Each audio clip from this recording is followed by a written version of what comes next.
এরা যদি না থাকতো তাহলে আমার দোকানটা হতো না। এদের মানে অবদান আমার লাইফে, আমার জীবনে দাঁড়ানোর জন্য বা স্মার্ট গ্র্যাজুয়েট চালাতে বাঁচিয়ে রাখার জন্য এই মানুষগুলোই সবচেয়ে বেশি অবদান। তাই তারা তো আসছেই, সারা পশ্চিমবঙ্গ মানুষকে নমস্কার করে, জোরহাত করে নমস্কার করে জানাচ্ছি, তাদের সবাইকে ইনভাইটেশন রইল। এবং আমার দোকানে আসছে আমাদের অরুণদা, যে ফোনপে অরুণদা, প্লাস হচ্ছে জয় মাতার অরুণদা, আমেরিকান দাদা, কালিদি, নন্দিনীদি, এদেরকে সবাইকে বাচ্চার বিরিয়ানি, মোয়ের কচুরি, যতজন আমাদের ভাইরাল ব্যক্তি আছে সবাইকে ইনভাইটেশন করেছি।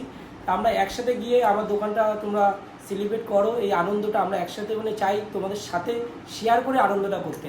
তাই আমি আশা করি তোমরা সবাই আসো, আমাকে এইভাবে সাহায্য করো, আর এইভাবে ইয়ং জেনারেশনকে মোটিভেট করে আগিয়ে নিতে সাহায্য করো। আর কিছু চাওয়ার নেই, এর থেকে বড় প্রাপ্তি জীবনে কিছু নেই। আবার দেখিয়ে দিল বাংলার মানুষকে যেটা সাধারণভাবে পায়ে হেঁটে চা বিক্রি করে, নিষ্ঠার সাথে কাজ বিক্রি করে সে কতদূর যাওয়া যায়।